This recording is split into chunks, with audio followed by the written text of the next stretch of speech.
je n'ai pas votre talent, mais je vais essayer de les prendre dans l'ordre. D'abord, il y avait une question sur la littérature et le livre. Ma mère a été pendant 50 ans lectrice chez Gallimard, donc j'ai reçu une éducation où le livre compte beaucoup. Vivendi était le premier éditeur de livres. Et puis, comme vous le savez, la période que j'ai décrite tout à l'heure a fait que Vivendi est sorti du livre. Mais je peux vous dire que Arnaud de Puyfontaine, qui est devant vous, ne pense qu'à une idée, c'est à y rentrer.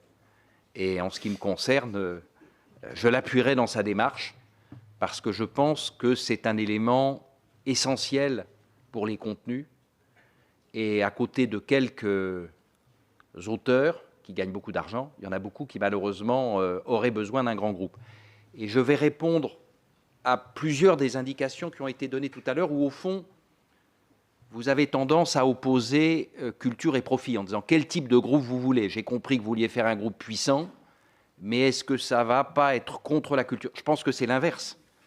Je pense que c'est en développant cette culture que vous deviendrez puissant et que vous deviendrez rentable. Vous avez énormément d'auteurs, d'acteurs, d'écrivains, d'artistes divers qui ont des talents et qui ne peuvent pas les exprimer.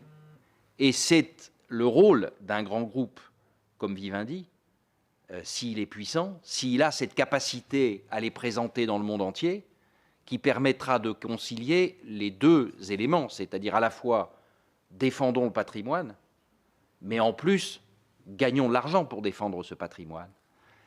Vivendi est en train de lancer, Arnaud de Puyfontaine en dira peut-être un mot tout à l'heure, une aide sur un certain nombre de domaines, des accords avec la FEMIS, des accords de toutes sortes pour aider justement ces auteurs. Il y aura les grilles, je ne pourrais pas vous répondre à un certain nombre de questions puisqu'elles n'ont pas été arrêtées encore, mais je sais que simplement, sur le principe, il y aura des nouveaux talents. Et il y aura des cases réservées à des nouveaux talents pour justement permettre de le faire. Donc je ne crois pas qu'il faille que le Sénat et les parlementaires en général puissent croire qu'il y a une opposition entre le développement de la culture et les profits. Je pense que les deux vont ensemble. Et c'est parce que vous aurez un avantage sur les autres que vous ferez des profits. Vous n'allez pas pouvoir combattre les Américains sur des films d'action. Vous n'allez pas pouvoir combattre les Asiatiques sur les mangas et leurs spécialités. Vous pouvez les combattre sur ce que nous avons de plus fort, notre patrimoine. Ce n'est pas un hasard si la France est encore la première destination touristique du monde. C'est parce que nous l'avons beaucoup étudié, nous l'étudions beaucoup et nous avons des commissions qui travaillent à l'intérieur du groupe là-dessus. C'est parce que nous représentons ce qu'ont construit nos aïeux et ce que nous construisons. C'est un ensemble qui est à la fois un formidable passé, mais une évolution de ce passé. Et c'est ça qui plaît aux étrangers. C'est au milieu du Louvre, on fait une pyramide. Au milieu d'un endroit particulier du vieux Paris, on fait Beaubourg, sous les cris des gens au moment où on les construit. Il faudra sans doute des dizaines d'années pour qu'après on se rende compte que c'est bien. Et c'est notre force, c'est cette culture qui évolue. Et vous avez eu, dans des moments pénibles, au moment des attentats, dans la presse internationale, pourquoi les gens aimaient Paris, pourquoi les gens aimaient la France.